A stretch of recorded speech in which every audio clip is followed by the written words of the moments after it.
Hey everybody, welcome back to the channel. So today we're going to be going through the December Community Day in Pokemon GO 2023. So December Community Day is a really good time to catch up on all those Pokemon that you've missed out on throughout the year. Whether you've missed some Community Days throughout this year or last year, you can actually get both 2022 and 2023 on this December Community Day. It's going to be a weekend, Saturday and Sunday, 2 till 5 on both days. So we're going to go into quickly the breakdown of the event. You've probably seen infographics like this before. Big shout out to Graphics for this one.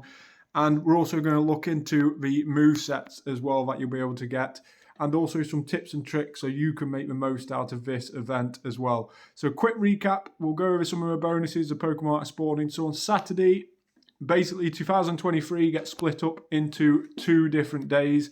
Things that had a community day at the start of 2023 will appear on the Saturday.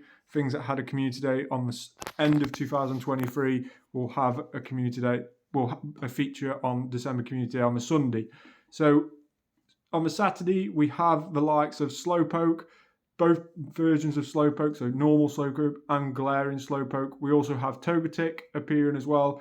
Then we also have Chespin, Fennekin, and Noibat. So all of them are Pokemon which I believe had community days prior to May. And then anything that haven't had a community day after May, so we have the likes of Poliwag, Wooper, which we have both forms there. And then also we have Timber, Axew, Froakie, and Grubbin as well.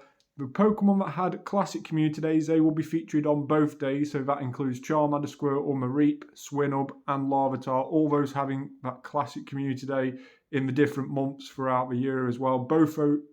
All those will be featured on both days.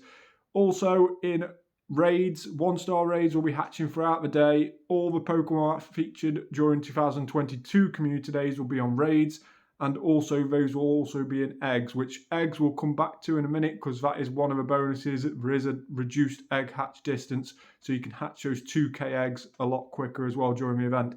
So going on to the bonuses, we have 2 times XP for catching Pokemon. A lot of the events recently have been XP based, so maybe that's a hint that we're going to get a level up on Pokemon very soon. If you are level 50, hopefully we're going to get that increased to level 60, hopefully very soon. We also have Candy XL, 2 times chance of receiving Candy XL. We'll come back to that one. That's going to really help us in the tips and tricks section in a minute that I'm going to be talking about. Then we have 2 times Stardust for catching Pokemon, 2 times Candy for catching Pokemon, half egg hatch distance, so that's where those 2k eggs now become 1k eggs, so really easy to get those 2022 Community Day Pokemon. And Incense and Lore modules last for 3 hours, as always with Community Day, so make sure you lore up your area, help the other community members out, as well as just loring up if you're living in a rural area. It can really be beneficial to make sure that your stops are lored up to get the most out of them. 1 additional special trade as well, both days. So that will be a maximum of 2 during the hours of Community Day. And we will then also get trades will have 50% less Stardust. So instead of being 100 for a normal trade with a best friend, it will only be 50. And if you're doing a special trade, a Pokemon that somebody's not got, it could be up to 40,000 normally. It will only be 20,000. So you could save a load of Stardust, especially with special trades if you're helping somebody out with a shiny that they haven't got registered. So a really quick overview of the event over the weekend. My top tips for this event would be to go after the Pokemon that you need for PvE. Now the PvE Pokemon, the ones that had the best moveset, and we'll look into the movesets in a minute, but they are a lot of the classic community day ones had really good movesets. So the likes of Charmander, Squirtle, Mareep, Swinub, and Larvitar all had really good moves for PvE. Obviously, Mareep does Mega Evolve as well. Ampharos does Mega Evolve, and that does turn into quite a big beast of a electric type. There is quite a few more electric types that are better at it on the game. It also is a dragon and electric type.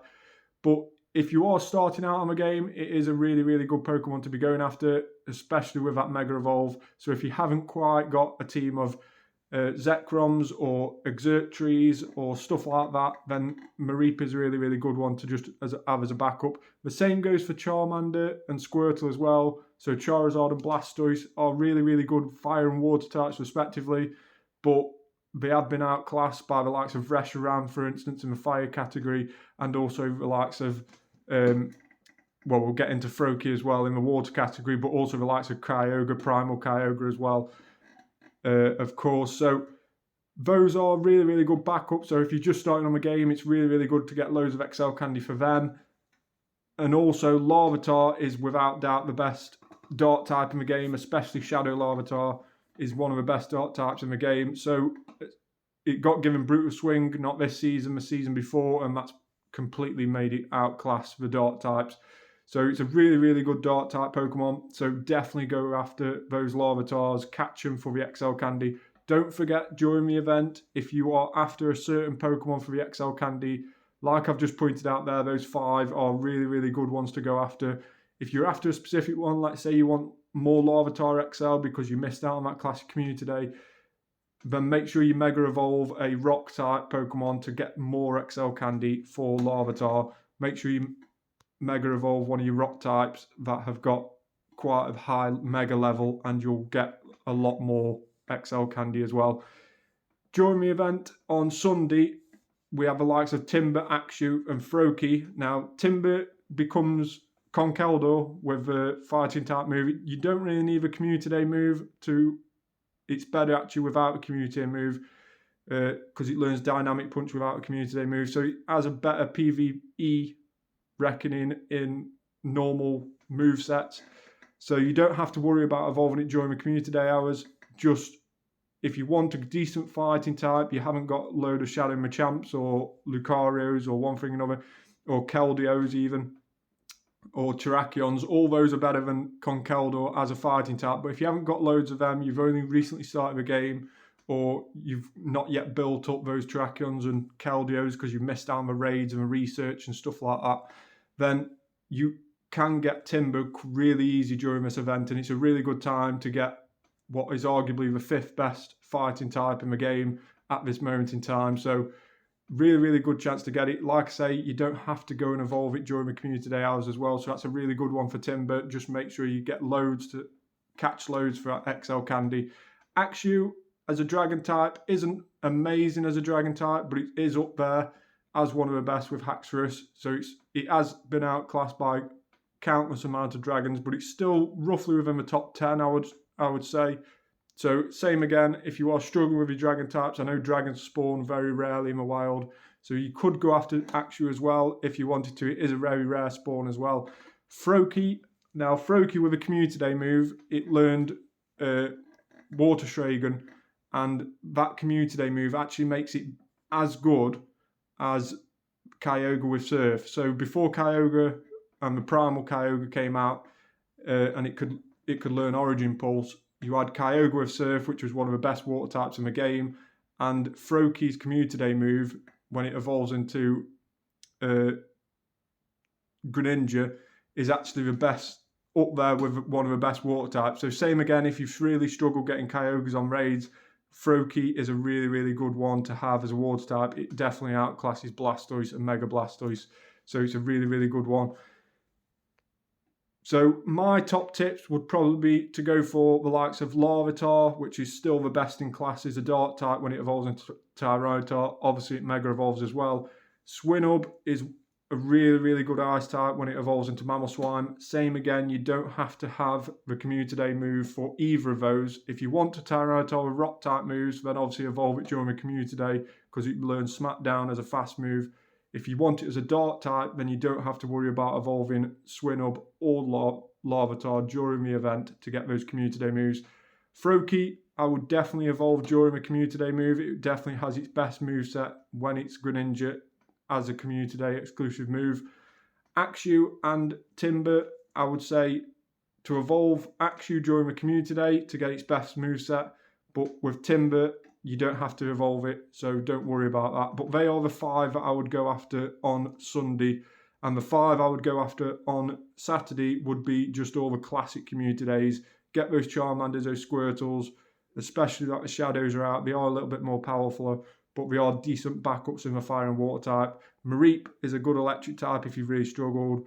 And Swinub and Larvitar, like we've just discussed, are really good Ice and Rock types respectively. So they're definitely the ones to go after. And in addition to that, don't forget that during the season, there is a trade XL during trades this whole season. So until the start of March, you are guaranteed to get an XL candy when trading. So for instance, if you wanted loads of Larvitar XL candy, by all means, Mega Evolve something. That's a rock type, so you could Mega Evolve an Aggron, for instance, or Mega Evolve a Tyranitar, for instance, to get more XL candy when you're catching Larvitar. But not only that, save all the Larvitars you do catch and then trade them with a friend at the end of Community Day, or throughout the next 3 months, you can do 100 trades a day. So make sure you save them all. It might take up a bit of your storage, but it'd be well worth it when you get loads of XL candies at the end of it. It lasts a whole of this season. The Trade XL guaranteed does. As long as you're over level 31, you can definitely get Trade XL. So that'll be my top tips during the Community Day of 2023. So a quick look into the Community Day movesets. Now, in January, we had Frenzy Plant. Then we had Larvitar with Smackdown. Then we had Noibat, which learnt Boom Burst, so not a brilliant moveset for Noibat. Then we had, in March, we had Surf, which was for the Slowbros. And then we had, in April, we had Togekiss with Aura Sphere. Same again, it had a bit of play in PvP, so if you wanted something in PvP, then you could do Togetic in PvP if you wanted that. Mamoswine learnt Ancient Power, which wasn't really a good moveset for it as a Community Day move, so definitely you don't have to evolve that during the Community Day hours. I would definitely save it for Avalanche outside of Community Day hours to get that. If you do evolve it during Community Day hours, don't worry, you can just charge TM away Ancient Power, or have it as a second moveset if you're going to use it in PvP. In May, we had Fennekin, which is Blast Burn. Blast Burn is arguably the best fire move on the game for all the starter Pokemon. So it does make it better. Delphox does get better as a fire type with Blast Burn. So if you wanted to evolve it during the Community Day, by all means go and do so. But there is a lot of fire types that is better than it in the game. Breaking Swipe for Haxorus. Then we had Hydro Cannon for Blastoise, which is the best moveset it can learn. So if you've got any shadows of these Pokemon as well, that's another tip. Make sure you learn the movesets. If you manage to get rid of their Charge TM, Frustration Away in the last Rocket event, make sure you get rid of those movesets. Get some of these Community Day movesets on them as well, because like I say, a lot of them are really, really good. And if you don't like the movesets on them, you can always get rid of them afterwards. At least you've got them now, and you don't have to use an Elite TM in the future. So that'll be my top tip. So a quick look on 2022 as well. We have, obviously, Wolverine, which was really, really good in PvP. I'm just going through the standout ones now. We have Dino as well, is going to be in level 1 raids, and also that learns Brutal Swing, and also in the eggs, 2k eggs, that learns Brutal Swing, so that's a really, really good moveset for that. Staraptor learnt Gust, but it has just had a brand new moveset. It can now learn Fly, which has made it a lot better. So Gust has actually been a bit outperformed now. Obstruct for Zigzagoon, Glaring Zigzagoon, that made it really, really good in PvP. So if you wanted a PvP Zigzagoon, then by all means go and do that. And then we had Meteor Beam for Gigalift. Made it a little bit better in the rock type, but there's a lot more rock types out there that are better.